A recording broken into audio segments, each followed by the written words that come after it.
Hi dears, 2025 ഞാൻ എടുത്ത ഏറ്റവും മികച്ചൊരു തീരുമാനമായിരുന്നു ജിമ്മിൽ ജോയിൻ ചെയ്യുക എന്നുള്ളത്. പലരും പറയുന്നത് കേട്ടിട്ടുണ്ട് ജിമ്മിൽ പോയാൽ വെയിറ്റ് കുറയില്ല, മസിൽ വെക്കും എന്നൊക്കെ. പക്ഷേ എനിക്ക് അങ്ങനെയല്ല തോന്നിയിട്ടുള്ളത്. പക്ഷേ ഈ വെയിറ്റ് കുറയുന്നത് പതുക്കെ മാത്രമേ നടക്കുള്ളൂ എന്ന് മാത്രം. ഇന്നത്തെ ഈ വീഡിയോ എസ്പെഷ്യലി ഒരു എക്യുപ്മെൻറ്റിനെ കുറിച്ചുള്ളതാണ്. ഇതിൽ 18 ഡിഫറെൻറ്റ് എക്സസൈസുകൾ ചെയ്യാം. അതായത് അപ്പർ ബോഡിയായ ആംസ്, ഷോൾഡേഴ്സ്, ചെസ്റ്റ്, ആപ്സ് എന്നിവയ്ക്കും ലോവർ ബോഡിയായ ഹിപ്സ്, തൈസ്, നീസ്, ലെഗ്സ് എന്നിവയ്ക്കുമുള്ള എക്സസൈസ് ഈ ഒരു ഒറ്റ എക്യുപ്മെൻറ്റിൽ കിട്ടും.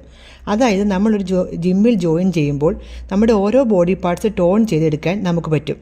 ഇപ്പോൾ തന്നെ ഈ എക്സസൈസുകൾ ഞാൻ ഇവിടെ എഴുതി കാണിച്ചിരിക്കുന്നത് പോലെ ഓരോ സ്റ്റാൻഡിങ് പൊസിഷൻസും ഓരോ അഡ്ജസ്റ്റ്മെൻറ്റും ഉണ്ട്.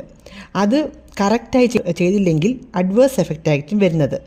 അതുകൊണ്ട് തന്നെ ഈ എക്യുപ്മെൻ്റൊക്കെ ഉപയോഗിക്കാൻ അറിയാവുന്ന ഒരു ഇൻസ്ട്രക്ടറിൻ്റെ സഹായത്തോടെ ചെയ്താൽ നല്ലൊരു മാറ്റം നിങ്ങളുടെ ബോഡിയിൽ ഉണ്ടാകും. നമ്മുടെ ബോഡി നല്ല ഫിറ്റായി ഇരിക്കാൻ നമുക്ക് തന്നെ ഒരു കോൺഫിഡൻസും ഇഷ്ടമൊക്കെ തോന്നുമല്ലേ? അങ്ങനെ ഈ ഒരു പുതിയ വർഷം നിങ്ങൾക്ക് നല്ല തീരുമാനങ്ങളൊക്കെ എടുക്കാനും അത് കൺസിസ്റ്റൻ്റായി കൊണ്ടുപോകുവാനും കഴിയട്ടെ എന്ന് പ്രാർത്ഥിച്ചുകൊണ്ട് നിർത്തുന്നു. അടുത്ത വീഡിയോയിൽ കാണുന്നതും വരെ എല്ലാവർക്കും ബായ്.